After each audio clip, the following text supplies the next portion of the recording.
네, 스테이블 코인은 가치 변동성이 낮은 암호화폐를 뜻합니다. 이 스테이블이라고는 안정성, 그리고 코인이 합쳐진 말이라고 생각하시면 되는데요.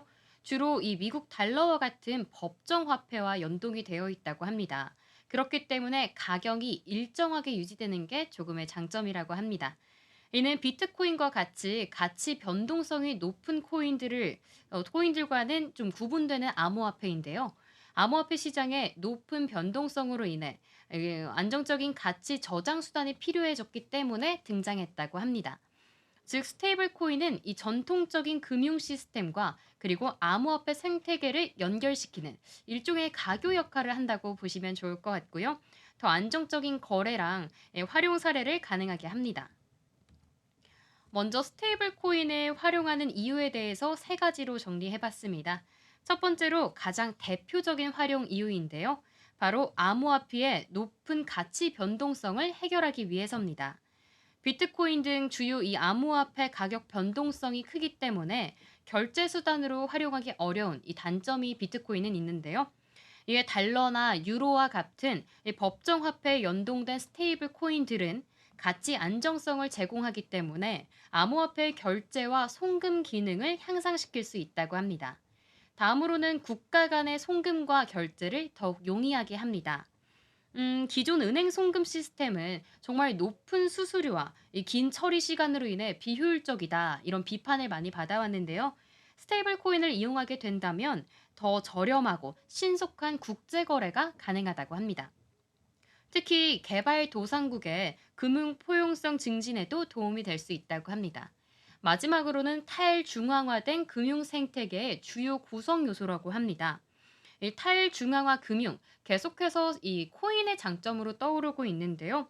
이 디파이 플랫폼에서 스테이블 코인은 안정적인 가치 저장 수단이자 거래의 매개체 역할을 한다고 합니다. 이를 통해서 탈중앙화된 대출, 예금, 거래 등의 금융 서비스를 제공할 수 있습니다. 정리하자면 이 스테이블 코인이라고 하는 거는 암호화폐의 변동성 문제를 해결하고 또 국가 간의 송금과 결제를 용이하게 하며 탈중앙화된 금융 생태계의 서비스 기반이라고 생각하시면 됩니다. 이외에도 이 스마트 계약 플랫폼 등 정말 다양한 분야에서 스테이블 코인의 활용이 증가하고 있습니다. 다음으로는 어떤 종류가 있나 살펴보겠습니다. 이때도 세 가지의 종류가 자리 잡고 있는데요. 가장 먼저 첫 번째는 법정 화폐를 담보로 하는 스테이블 코인입니다. 이 유형의 스테이블 코인의 경우에는 미국 달러 그리고 유로화와 같은 법정 화폐와 1대1로 연동되어 있다고 합니다. 그렇기 때문에 이 달러나 유로화와 연동되어 있는 만큼 변동성이 훨씬 낮다는 장점이 있습니다. 대표적인 예로는 테더가 자리 잡고 있는데요. 법정화폐 담보 스테이블 코인은 안정성이 뛰어나지만 중앙화된 구조로 인해 탈중앙화를 지향하는 모습에 암호화폐 생태계와는 조금은 거리가 멀다고 합니다. 두 번째 유형은 암호화폐를 담보로 하는 스테이블 코인입니다. 이 유형의 코인은 이더리움과 비트코인 등 다른 암호화폐와 이제 담보로 발행하게 되는데요. 대표적인 예로는 다이가 있습니다. 암호화폐 담보 스테이블 코인은 탈중앙화된 구조를 가지고 있지만 이 담보 자산인 이 암호화폐 자체에 가치 변동성이 있기 때문에 영향을 받을 수 있습니다. 마지막으로는 알고리즘 기반의 스테이블 코인입니다. 이 알고리즘 기반으로 한 유형은요, 알고리즘을 통해서 이 공급량을 자동으로 조절하게 됩니다. 그렇기 때문에 가치 안정성을 유지할 수 있는데요. 대표적인 예로는 암플포스가 있습니다. 알고리즘 기반의 스테이블 코인은 혁신적이지만 아직은 실험적인 단계라고 꼽히고 있고요. 가치 변동성이 다른 두 가지 유형에 비해서는 상대적으로 높을 수 있다는 단점이 있습니다. 이처럼 스테이블 코인은 각각의 유형마다 고유의 이 특징도 있고 장단점도 뚜렷한 시점인데요. 사용 목적과 좀 환경에 맞게 적합한 유형의 스테이블 코인을 고르시는 게 가장 중요할 것 같습니다. 그렇다면 이 스테이블 코인의 단점은 어떤 게 있나 간단하게 살펴보자면요. 네 가지로 한번 정리해 봤습니다. 첫 번째는 규제와 법적 이슈에 직면할 수 있다입니다. 각국의 법률과 이 규제 환경에 따라서 스테이블 코인의 발행, 거래 용도 이런 것들이 제한될 수 있습니다. 이는 스테이블 코인 시장의 성장을 아직까지는 저해하는 요인으로 손꼽히고 있고요. 다음으로는 담보 자산의 가치 변동성이 리스크의 요인이 될 수 있습니다. 스테이블 코인의 가치는 아까 말씀드렸던 것처럼 뭐 암호화폐라던가 법정 화폐라던가 이런 것들의 담보로 이제 담보 자산에 의해서 결정이 되는데요. 이 담보 자산의 가치가 변동하게 되면 리스크가 정말 크게 작용할 수 있습니다. 예를 들어서 이 달러화에 연동된 스테이블 코인은요. 달러화 가치가 만약에 하락을 하게 된다면 스테이블 코인 가치도 같이 하락을 하게 되겠죠. 이는 스테이블 코인의 가치 안정성을 좀 저해하는 요인으로 꼽힐 수 있습니다. 다음으로 세 번째는 알고리즘이 실패할 수 있다는 한계도 갖고 있습니다. 알고리즘 기반 스테이블 코인에 한정되는 이야기인데요. 특정 상황에서 이 알고리즘이 실패할 수 있다는 한계점이 있고요. 알고리즘이 예상치 못한 시장의 상황에 제대로 대응하지 못할 경우에는 스테이블 코인의 가치 안정성이 크게 흔들릴 수 있습니다. 가장 마지막으로는 중앙 집권화된 운영 방식으로 인해서 신뢰성에 대한 문제가 야기될 수 있는데요. 중앙화된 운영 주체가 부당한 행위를 하게 될 경우 스테이블코인 생태계 전체에 부정적인 영향이 끼칠 수 있습니다.